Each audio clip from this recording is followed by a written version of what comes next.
L'Antichrist va prendre le pouvoir après la Troisième Guerre mondiale. Et c'est dans des moments, dans des événements, dans des moments fâcheux qu'il va prendre le pouvoir. Mais est-ce que tu es déjà prêt pour l'enlèvement? C'est la question que je te pose. Réfléchis. La Bible dit, celui qui pense aux choses trouve le bonheur. Donc pense au salut de ton âme. Pose-toi, avant de dormir, pose-toi cette question. Est-ce que moi, si je meurs aujourd'hui, je serai sauvé? C'est la question que tu dois te poser. Avant de dormir. Le matin, est-ce que moi, là, si je meurs aujourd'hui, est-ce que je serai sauvé? C'est la question que tu dois te poser quotidiennement. Celui qui réfléchit aux choses trouve le bonheur. C'est ce que le Proverbe a dit. Donc, pensons au salut de nos âmes. Au lieu de penser, quelle quantité de nourriture je vais manger aujourd'hui, qu'est-ce que je vais faire aujourd'hui, ne pensons point à ces choses-là. Car la Bible, le Seigneur nous a dit dans Matthieu 6, 33, que nous devons chercher premièrement le royaume des cieux. Et toutes ces choses nous seront données par-dessus. Mais c'est selon sa volonté, pas selon notre volonté.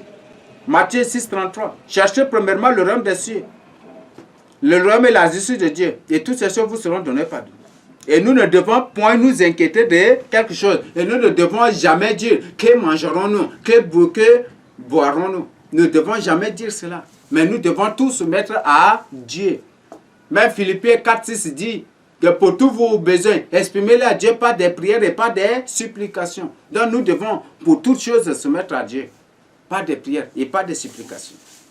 Aujourd'hui, nous sommes à l'arrivée du Seigneur Jésus-Christ. Et le Seigneur a posé une question.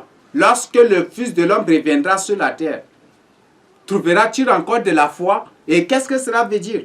Qu'est-ce que la foi? La foi, c'est l'obéissance à la parole de Dieu. Car tous ceux qui ont cru ont obéi. Tous ceux qui ont cru se sont soumis, ont pris, ont mis en pratique la parole de Dieu. Quand Abraham a cru que c'est Dieu qui l'a appelé et que c'est Dieu qui lui a recommandé d'aller en Égypte, d'aller à Canaan.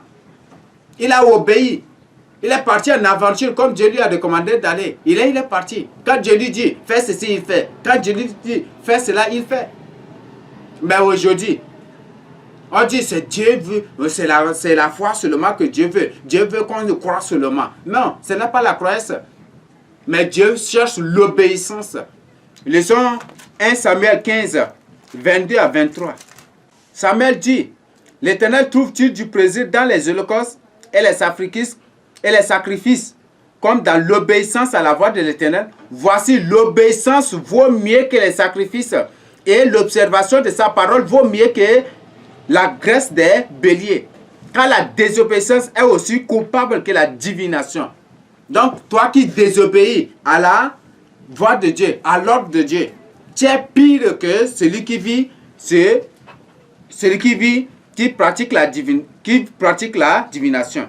Et la résistance ne l'est pas moins que l'idolâtrie et le téraphim. La résistance, résister à l'ordre du Seigneur. Dieu dit, Dieu ordonne, fais ceci, on résiste, on hésite, on résiste. On dit que c'est pire que c'est aussi, cette résistance est aussi comparable à l'idolâtrie. Puisque tu as rejeté la parole de l'Éternel, il te rejette comme roi.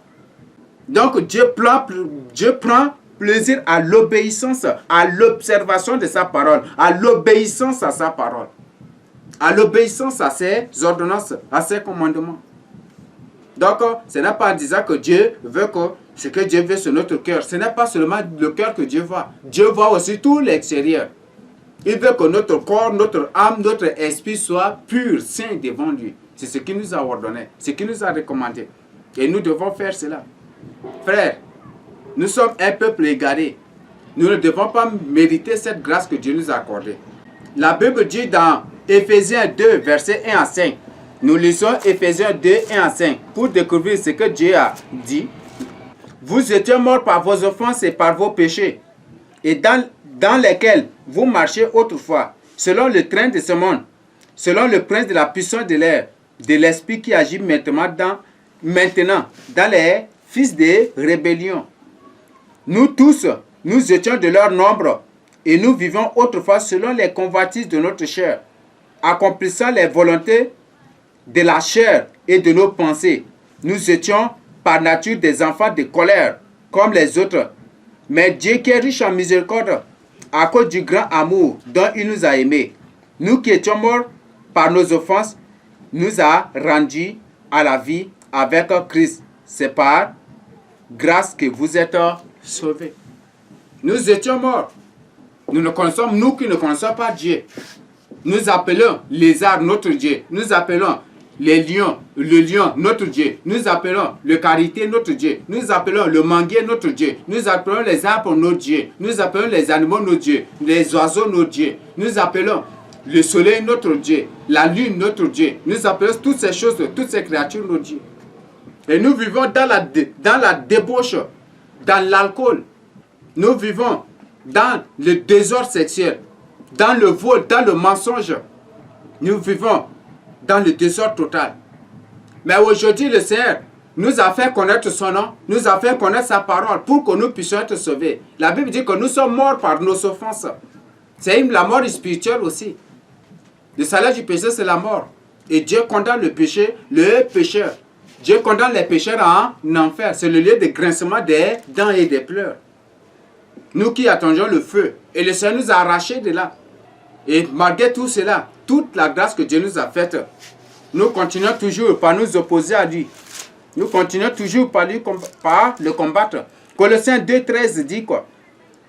Vous qui étiez morts par vos offenses et par l'incirconcision de votre chair, il vous a rendu à la vie avec lui, en nous faisant grâce par toutes nos offenses. Il a effacé l'acte dont les ordonnances nous condamnaient. Il a effacé l'acte dont les ordonnances nous condamnaient et qui subsistait contre nous. Et il l'a détruit en le clouant à la croix. Donc nous étions morts par nos offenses, par l'incirconcision de notre cœur, par nos offenses, par nos comportements, par nos actes, par tout péché que nous avons commis. Nous étions morts dans ces choses. Ce qui nous attendait, c'est le feu, c'est l'enfer seulement qui nous attendait. Et aujourd'hui, le Seigneur nous a fait sortir. Nous adorons les animaux. Ce qui nous attendait, c'est le feu. Nous étions perdus dans l'initiation. Nous considérons, nous élevons l'initiation au-dessus de Dieu. On faisait de l'initiation, les pratiques de l'initiation, même notre Dieu. Aujourd'hui, le Seigneur nous a délivrés, nous a affranchis pour que nous puissions être sauvés. Dieu a fait cela pour que nous puissions être sauvés. Même Pierre a parlé de cela. 1 Pierre 2,10. Qu'est-ce que Pierre dit? Vous qui autrefois n'étiez pas un peuple et qui maintenant êtes un peuple de Dieu. Vous qui n'avez pas connu miséricorde et qui maintenant avez obtenu miséricorde. Nous n'étions pas des peuples de Dieu. Oui. Nous étions des peuples de Satan, des peuples de l'enfer. Et aujourd'hui, le Seigneur nous a accordé sa grâce. Parce que nous l'avons reçu dans notre vie et nous avons accepté sa parole pour mettre en pratique. Mais aujourd'hui, malgré cela, malgré tout ce que le Seigneur a fait pour nous, nous voulons quitter cette voie de la vérité pour repartir dans le monde, pour repartir dans l'Égypte moderne, pour repartir dans la religion mondiale, pour repartir pour nous soumettre au pape, pour repartir pour entrer dans la religion de l'Antichrist pour adorer l'Antichrist, la religion du faux prophète pour adorer l'Antichrist. Pensons au salut de nos âmes. Car c'est déjà trop tard pour ceux qui sont morts dans ces pratiques. Mais ça n'a jamais été encore trop tard pour nous qui sommes encore en vie. Sors de cela. Sors de ces pratiques. Sors de ces cercles sataniques. Sors de ces pratiques. Et viens au Seigneur Jésus-Christ. Et dénonce ces choses. Confesse ces péchés. Confesse tes péchés. Confesse toutes ces choses. Demande au Seigneur de te sauver, il va te sauver. Viens au Seigneur, prends une décision. Ce qui nous manque aujourd'hui, c'est la décision. Nous ne sommes pas déterminés. Quand il n'y a pas une décision, l'homme devient toujours dubitatif. L'homme est toujours manipulé. Quand l'homme est incapable de prendre sa décision, il est comme une feuille détachée de l'arbre et ballottée par le vent par-ci, par-là. Ballottée ici par le vent par-ci. Donc, ne soyez pas ainsi comme cette feuille. Mais soyons des gens décisifs, des gens déterminés pour le salut de nos âmes. Car être sauvé, c'est une décision. Être sauvé, c'est une décision. Et c'est une détermination. Donc, ce n'est pas encore trop tard. Ne dis pas que non, je ne peux rien faire. Ou Dieu ne pourra pas me sauver. Non. ou Dieu va me rejeter, ne dis pas cela, mais viens au Seigneur Jésus-Christ. Ne repartons pas à Babylone, vous, serviteurs, pasteurs, anciens diacres, qui que ce soit. Vous tous serviteurs de Dieu, prenez ce message au sérieux. Il ne faut pas qu'à cause de vos ventres, à cause des luxes de ce monde, à cause des voitures, ou à cause des motos, ou à cause des villas, des maisons, vous vendiez à Satan, ou vous vendiez l'église de Christ au pape pour la religion mondiale, afin d'être bien là, l'air sur la terre. Ne faites point cela, car le Seigneur réclamera le sang de ces gens de vos mains. Le Seigneur va réclamer leur sang de vos mains.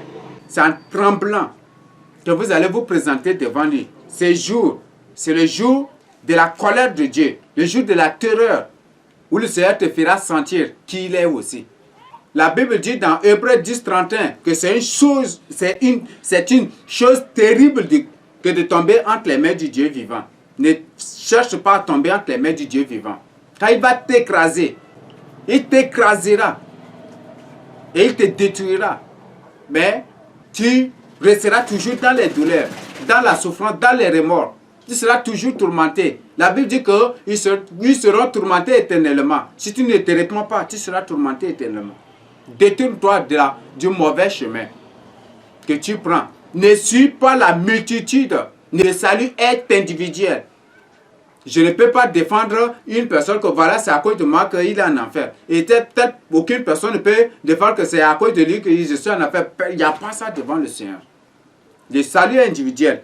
Ne suivez personne. Mais prenez votre décision. Sortez de ces églises qui bientôt seront soumises au pape. Sortez de ces églises. Et venez au Seigneur Jésus-Christ. C'est l'heure où nous devons demeurer dans la vérité et promouvoir la vérité. Et c'est l'heure à laquelle nous devons vraiment nous engager pour témoigner, pour chercher à racheter des âmes de l'enfer. N'ayez point peur. Le Seigneur Jésus dit, celui qui aime beaucoup sa femme, plus que lui, n'est pas digne de son royaume. Celui qui aime son mari plus que lui, n'est pas digne de son royaume. Celui qui aime son papa ou sa maman plus que lui, n'est pas digne de son royaume. Celui qui aime son enfant ou sa fille ou ses beaux-parents plus que lui, n'est pas digne de son royaume. C'est là le message et l'avertissement que le Seigneur Jésus nous a donné. Si tu veux conserver ton foyer, tu le regretteras. Parce que le Seigneur te dira, tu n'es pas digne de son royaume. Ce n'est pas moi qui ai dit cela, mais c'est le Seigneur Jésus-Christ lui-même. Et la parole de Dieu n'a pas un contexte. La parole de Dieu n'a pas une circonstance. Toute parole, toute écriture est inspirée de Dieu. Et tout ce que Dieu dit, il exécute. Et il veille sur sa parole. Donc ce n'est pas Moïse qui dit, mais c'est ce que Dieu, le Seigneur Jésus-Christ lui-même a dit. Donc mettons en pratique sa parole pour le salut de nos âmes. Ne repartons pas à Babylone. Ne repartons pas à Babylone. Car quand, au temps de Jérémie, tous ceux qui sont repartis en Égypte ils étaient tous morts. Et Dieu s'était détourné d'eux. Dieu les a éliminés. Dieu a envoyé la peste. Il a envoyé des épidémies. Il a envoyé toute forme de calamité contre eux pour les détruire. Dieu a envoyé l'épée derrière eux pour les détruire. Aucun d'eux n'a survécu.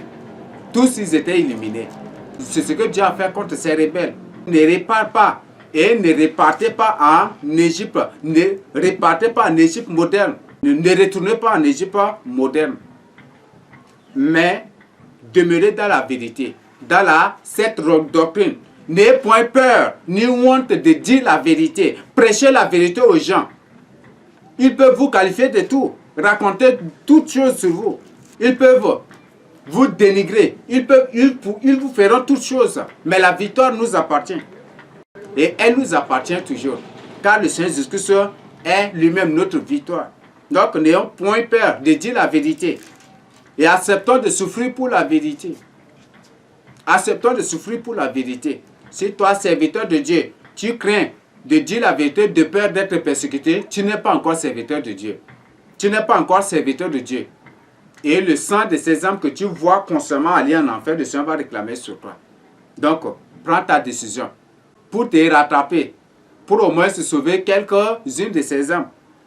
Sinon, le Seigneur va réclamer leur sang sur toi. C'est ce que je voudrais partager avec nous. Et sont là les grands problèmes auxquels nous sommes confrontés. Et c'est là, la grande Babylone, la grande Égypte moderne qui nous attend. Je parle par parler du village universel, de la maison commune, de la religion mondiale. Et c'est le retour moderne en Égypte dans l'idolâtrie, le retour moderne dans l'idolâtrie. Nous devons accepter cela. Le fait qu'on regroupe les sorciers, les rosicruciens, les francs-maçons, les agents des Illuminati, les Ekankars, les Branham, les Baha'i, les témoins de Jéhovah, les chrétiens, les catholiques, les musulmans, les bouddhistes, toutes les religions du monde, le fait de les regrouper ensemble, même ceux de la secte de Nelson Mandela, tous ces gens de différentes sectes et loges de la terre, le fait de les regrouper ensemble, c'est l'idolâtrie. Dieu condamne ces pratiques. Depuis quand un sorcier et un chrétien restent ensemble pour prier? Donc, suivons les modèles de ceux qui ont vécu fidèlement avec le Seigneur Jésus, qui ont vécu dans la crainte du Seigneur. Suivons leur modèle. Et le Seigneur nous recommande de suivre ces modèles. Suivons le modèle aussi d'Élie. Quand ils ont placé Élie avec les prophètes de Baal pour le culte œcuménique, qu'est-ce qu'Élie a dit? Non, ça ne doit pas se faire ainsi. Vous, qu'on vous donne un bœuf, moi je vais prendre un bœuf. Et le Dieu qui ne répond pas le feu, là, c'est l'unique Dieu qu'on va adorer. Élie a refusé. Les prophètes de Baal, les prophètes de ces faux dieux de Baal, ils ont invoqué Baal jusqu'à fatiguer. Ils se sont fait des incisions. Ils se sont déchirés avec couteau par-ci par-là. Le sang a coulé jusqu'à ils n'ont pas pu. Mais quand Élie a parlé, Dieu l'a répondu par le feu. Et tout Israël a su que c'est l'éternel Dieu, qui est le vrai Dieu. Et les prophètes de Baal ont été tous égorgés. Les prophètes des Astartés de Baal ont été tous égorgés. Donc, tu ne dois jamais accepter. Comme Élie a refusé de faire l'œcuménique au temps du roi Akab. Il a refusé, il a combattu l'œcuménique au temps du roi Akab. C'est pour ça qu'on l'a cherché de lieu en lieu pour l'éliminer. Ce qui est arrivé à Élie. Et toi aussi, tu dois le faire ainsi. Tu dois combattre l'œcuménisme. Comme Élie, de son époque, au temps du roi Akab, a combattu l'œcuménique. Il a refusé. Il était catégorique. Donc, ce que je voudrais nous avertir, préparons-nous, car ce n'est pas encore trop tard. Venons au Seigneur Jésus-Christ. Repentons-nous. Ouvrons nos yeux, ouvrons nos oreilles et venons en toute sincérité au Seigneur Jésus-Christ. Car le Seigneur ne va pas nous rejeter. Et lui-même, il va prendre soin de nous. Si c'est à cause de ma famille, que ferais-je, le Seigneur lui-même qui s'occupera de toi. Le Seigneur dit qu'il nourrit les oiseaux, qu'il nourrit les corbeaux, qu'il nourrit chaque être humain sur la terre. Comment toi qu'il a créé à son image, il va t'abandonner. Il ne va jamais t'abandonner. Viens au Seigneur Jésus-Christ et renonce aux voies de mensonges que tu prends, à la voie de mensonges dans laquelle tu marches. Renonce à cette voie et viens à la vérité, pratique la vérité, demeure dans la vérité et répands la vérité pour que des âmes soient sauvées. Ainsi tu auras beaucoup de récompenses au ciel. Ce que le Seigneur Jésus partage avec nous à travers ce retour moderne en Égypte. Cette Égypte moderne dont on parle ici, c'est la religion mondiale sur laquelle sera bientôt placé le pape comme chef suprême et absolu de cette religion. Et c'est la grande tribulation qui commence et c'est aussi la troisième guerre mondiale qui s'annonce et c'est aussi le règne de l'Antichrist qui commencera après cette troisième guerre mondiale. Ce que je voudrais partager avec nous, que le Seigneur Jésus-Christ nous bénisse. Nous allons chanter un numéro avant de nous séparer. Donc, réfléchis, pense au salut de ton âme. Demande au Seigneur, qu'est-ce qu'il veut que tu fasses dans ta vie? Pose-lui cette question, Seigneur, que veux-tu que je fasse dans ma vie? Pose-lui, continue par l'interroger. Cherche sa face. Mène une vie de jeûne, de prière, de sanctification. Marche dans la vérité. Accepte la vérité. Demeure dans la vérité. Et le Seigneur Jésus-Christ va te sauver. Si tu l'aimes de tout ton cœur, il va te sauver. Mais si tu aimes ta femme ou ton mari, plus que lui. Il ne peut jamais occuper la place de ton cœur, puisque la place de ton cœur est déjà occupée par ta femme ou par ton mari. Donc, ce que je voudrais t'avertir. Nous allons chanter le CV 61 pour clôturer ce moment. Le maître est là qui t'appelle. Lève-toi donc ô pécheur. Réponds à sa voix fidèle. C'est ton Dieu, c'est ton saut. Viens lui, viens à lui, mon frère, viens à lui, viens à Jésus aujourd'hui. Viens à lui, mon frère, viens à lui, ma soeur, viens à Jésus aujourd'hui. Ah pourquoi le faire attendre depuis trop longtemps déjà? Tu refuses de l'entendre, ne tarde plus, il est là, viens à lui mon frère, viens à lui ma soeur, viens à Jésus aujourd'hui. Viens à lui mon frère, viens à lui ma soeur, viens à Jésus aujourd'hui. Il est là, t'offre sa grâce, son pardon, sa sainteté, sa paix qui jamais n'épasse, son ciel, sa félicité. Il est là, viens à lui mon frère, viens à lui ma soeur, viens à Jésus aujourd'hui. Viens à lui mon frère, viens à lui ma soeur, viens à Jésus aujourd'hui. Sa main vers toi s'étendue, son cœur s'ouvert par amour, à tout toi brebis perdu. Viens sans délai, sans détour, viens à lui mon frère, viens à lui ma soeur, viens à Jésus aujourd'hui. Viens à lui mon frère, viens à lui ma soeur, viens à Jésus aujourd'hui. Le maître est là qui t'appelle, mais bientôt il passera.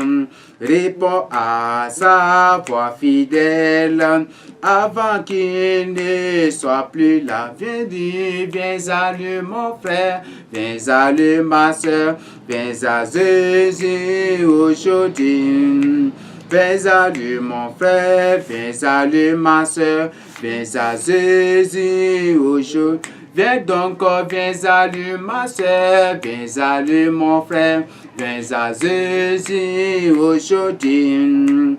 Viens à lui mon frère, viens à lui ma soeur, viens à Jésus aujourd'hui.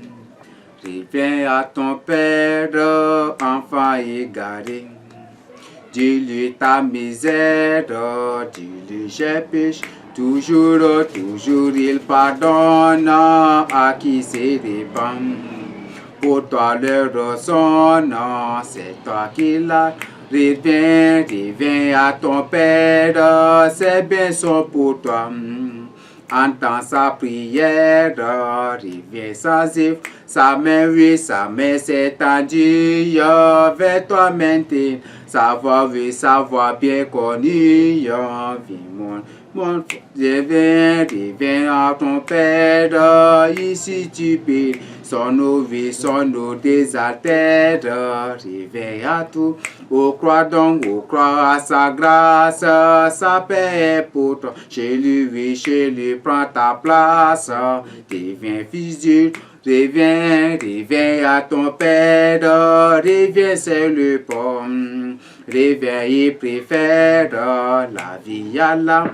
Vois-tu son cœur saignant devant ton malheur. Viens donc qu'il t'éteigne, enfin sur son. Reviens à ton Père, ses biens sont pour toi. Entends sa prière, reviens sans effort. Sa main s'est tendue vers toi maintenant. Sa voix bien connue, dis viens mon enfant. Bénis ces messages, que les cœurs qui ont reçu ce message puissent l'assimiler, l'appréhender, et qu'ils les mettent en pratique pour leur salut. Alors bénis ces âmes et décortique toi-même que tu expliques ces messages du fond du cœur de tes enfants. Que toi-même tu révèles profondément ces choses que tes enfants ignorent encore, que tes élus ignorent encore, que tu leur révèles, que tu leur confirmes ces choses, que ceux qui ont des doutes sur ce message, que toi-même tu leur confirmes cela au nom de Jésus-Christ, afin de quitter le lieu des ténèbres, afin de quitter l'Égypte, afin de se détourner du chemin de l'Égypte moderne pour venir à toi, Seigneur Jésus-Christ, pour leur salut. Bénis ce moment, grave ce message dans le cœur de tes élus.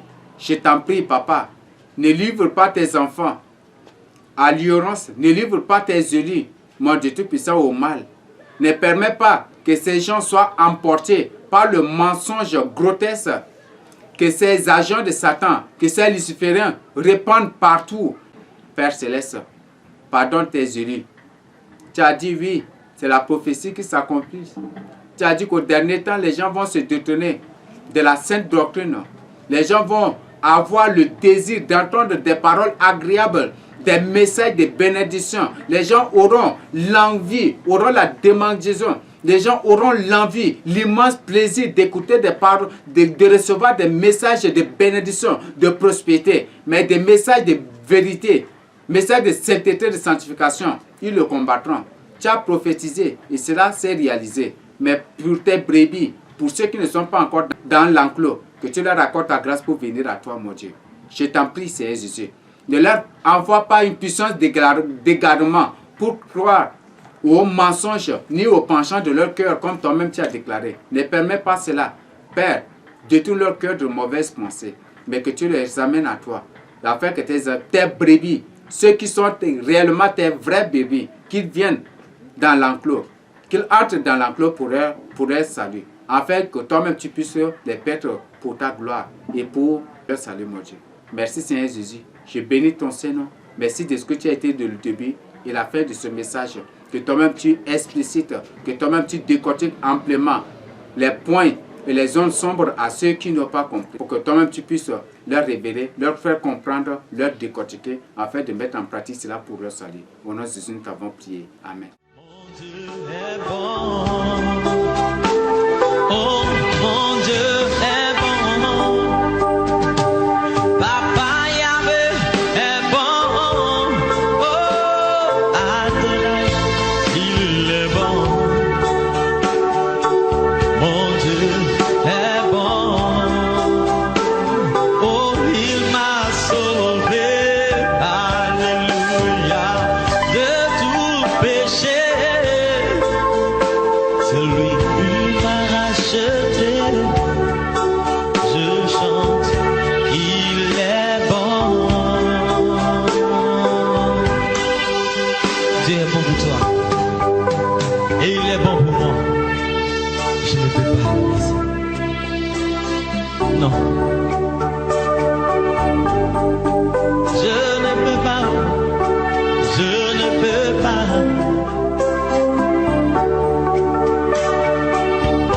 Si l'on me donnait tout l'or du monde, non, non, non, non, non, non, non. Si l'on me donnait d'avoir les plaisirs de ce monde, non, non, non, non, non, non, non. Si l'on te donnait d'avoir toutes les voitures de ce monde, remue la tête, dis non, non, non, non, non. Si l'on te donnait d'avoir tous les hommes de ce monde, secoue la tête, dis non, non, je ne veux pas laisser Jésus. Je ne veux pas le laisser, je ne veux pas laisser Jésus. Je ne veux pas le laisser.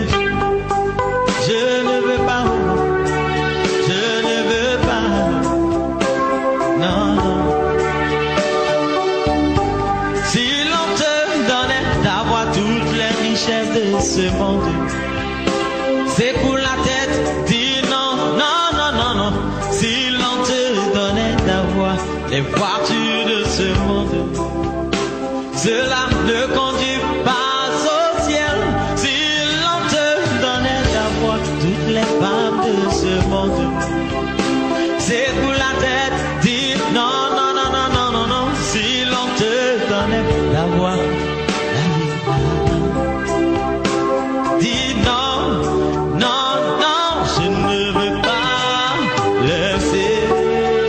Jésus. Non, je ne